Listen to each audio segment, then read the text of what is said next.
especially official leader of ITEC program. Allow me to introduce myself. My name is Zainul Arif. I am Muslim. I am lecturer in one of university belong to Nahdlatul Ulama. Nahdlatul Ulama is the biggest Muslim organization in Indonesia and maybe in the world that identified as the moderate Muslim. One of our big leader is Kiai Haji Abdurrahman Wahid, who well known and called his name as Gus Dur. Is the fourth president of Republic Indonesia, as have a tight relationship with Simon Peres, with Jews. I am one of the Muslim that become the participant of this program. All of the Muslim is also from Nahdlatul Ulama. So we are the third generation of Nahdlatul Ulama that we will to continue the legacy of Gus Dur. Tindakan 5 aktivis Nahdlatul Ulama NU menemui Presiden Israel Isaac Herzog di tengah agresi Israel di Palestina menuai kecaman dari berbagai pihak. Ketua Pimpinan Pusat PP Muhammadiyah Anwar Abbas menyebut 5 pemuda NU yang bertemu Presiden Israel Isaac Herzog sudah tidak punya hati nurani. Pasalnya Israel dinilai telah melakukan genosida terhadap rakyat Palestina di jalur Gaza dan melakukan pendudukan yang ditentang oleh konstitusi Indonesia.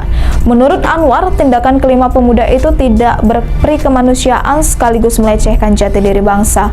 Sebelumnya tersebar foto 5 tokoh NU bertemu Presiden Israel Isaac Herzog. Menanggapi hal itu, PBNU menegaskan aksi kelima pemuda tersebut tidak berkaitan dengan PBNU. Sekretaris Jenderal Pengurus Besar Nahdlatul Ulama PBNU, Saifullah Yusuf, mengamini bahwa pertemuan 5 aktivis NU dengan Herzog melukai perasaan bangsa Palestina dan Indonesia. Padahal kata Gus Ipul, NU sebagai organisasi berada di barisan depan mengutuk serangan terus-menerus yang dilakukan Israel. PBNU mengklaim 5 aktivis itu bertemu dengan Herzog atas nama pribadi, bukan dari mandat organisasi. PBNU sangat menyesalkan karena di tengah tindakan Israel terhadap yang rakyat Palestina yang masih belum berhenti, di mana bom-bom dan peluru Israel masih ditembakkan ke warga Palestina, justru kok ada dari kader-kader kita yang justru berangkat di sana. Teman-teman ini dengan naifnya itu justru menerima undangan Israel yang itu oleh Israel akan bisa digunakan untuk menunjukkan pada dunia atau pada pihak-pihak yang terkait bahwa ada kelompok Muslim yang berdiri di sisi mereka, dan ini sangat kita sesalkan. Saya tidak tahu tujuannya apa dan menemui itu dalam rangka apa. Tetapi di tengah kita bersama-sama melawan penjajahan, pembunuhan Israel terhadap warga Palestina, khususnya di Gaza, tentu kita merasa ngiris ya.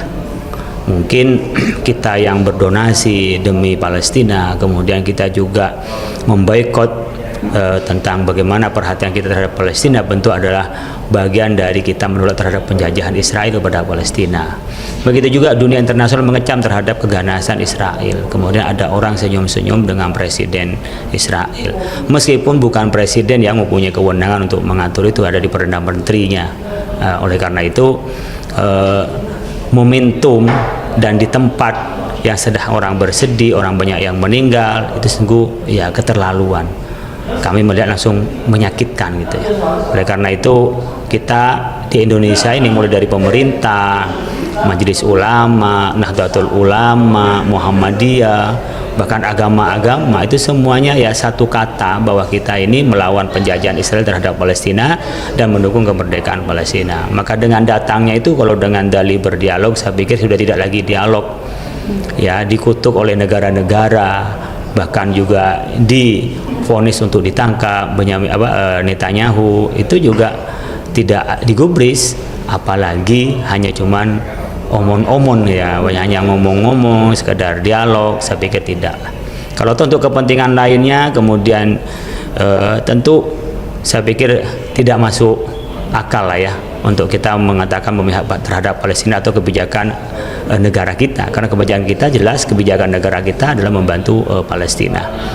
Ada satu hal yang perlu saya tambahkan juga, bahwa baru saja kami menerima informasi bahwa ada satu lembaga atau organisasi yang bernama Pusat Studi Warisan Ibrahim untuk Perdamaian. Pengurus Besar Nahdlatul Ulama PBNU menyampaikan permintaan maaf usai Nahliyin temui Presiden Israel Isaac Herzog.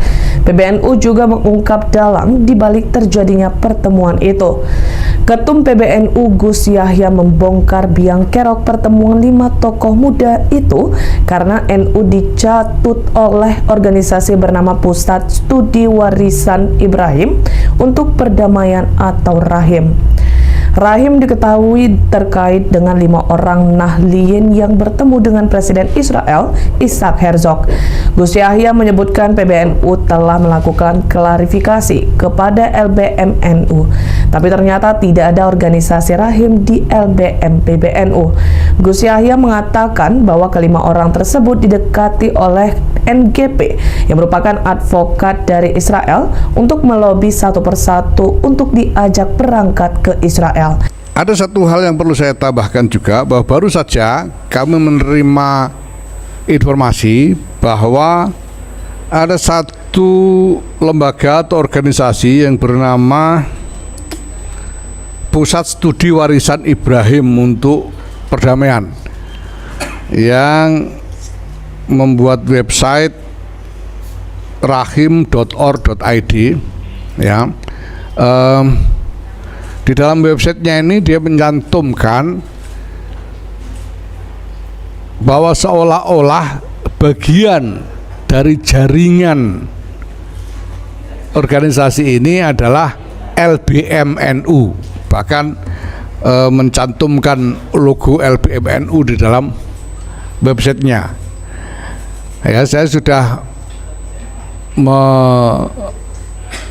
melakukan klarifikasi kepada LBM-NU di PBNU. Wah, ini ketuanya ada di sini, Pak. Katanya si Kiai ini Mahbub Maafi. Ternyata tidak ada dengan LBM-NU PBNU, tidak ada. Dan setelah dirunut ternyata ini dari LBM-NU DKI, ya, PWNU DKI. Nah, maka tadi juga saya sudah minta kepada Ketua Tanfidiyah DKI, Saudara Samsul Ma'arif, untuk melakukan klarifikasi ini maksudnya apa gitu. Dan kami minta kepada lembaga atau organisasi yang bersangkutan, ya, untuk men-take down ini, karena kita tidak menginginkan ada klaim yang tidak diketahui oleh PBNU, ya. Nah, saya kira ini sekali lagi satu contoh bagaimana kegiatan-kegiatan dari lobby Israel di berbagai tempat di seluruh dunia ini terkadang tidak sensitif terhadap konteks realitas setempat,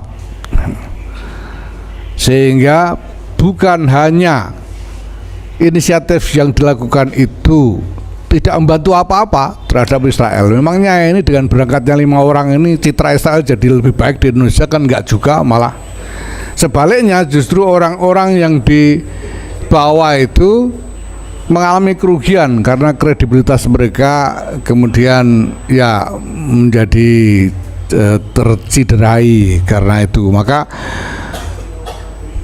saya sendiri sudah sejak lama melalui jaringan komunikasi yang saya miliki secara internasional sudah menyampaikan ke berbagai pihak supaya hendaknya, ya, kepentingan-kepentingan yang ingin melibatkan khususnya eksponen-eksponen Nahdlatul Ulama berhubungan secara kelembagaan dengan otoritas yang resmi dan harus dengan pertimbangan-pertimbangan yang matang dan juga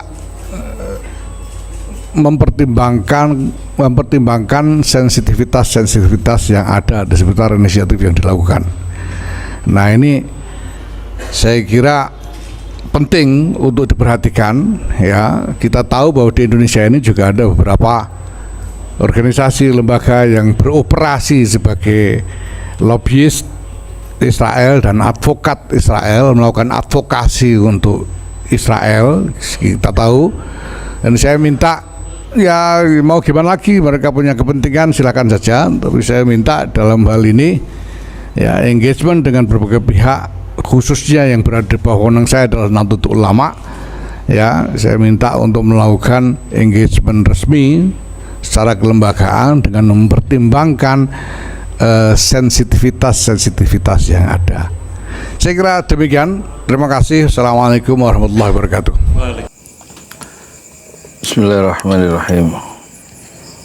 Ya kalau pengen keluar negeri ya pengen keluar negeri, tapi ojo nang Israel nggak sensitif itu namanya. Orang kemarin ada seruan dari MUI supaya boikot produk Israel dan lain-lain. Bismillahirrahmanirrahim.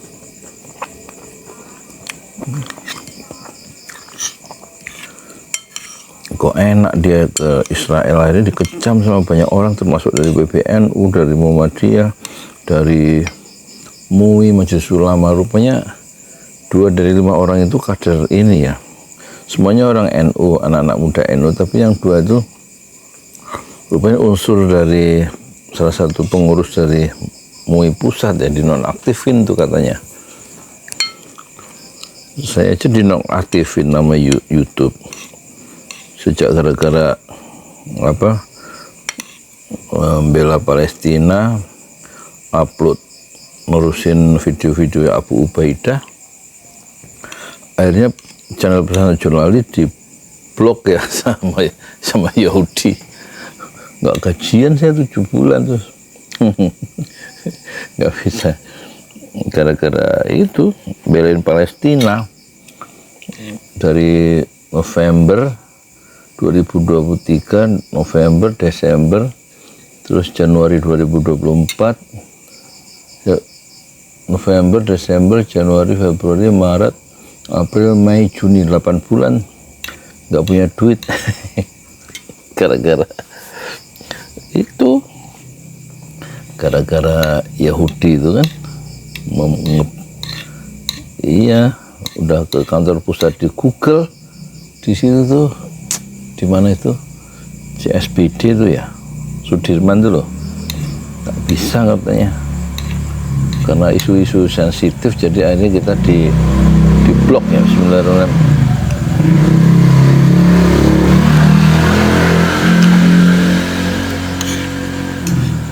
Tuh enak nasi ini, makan malam jam piro iki? 9 ya. Tauco, tahu.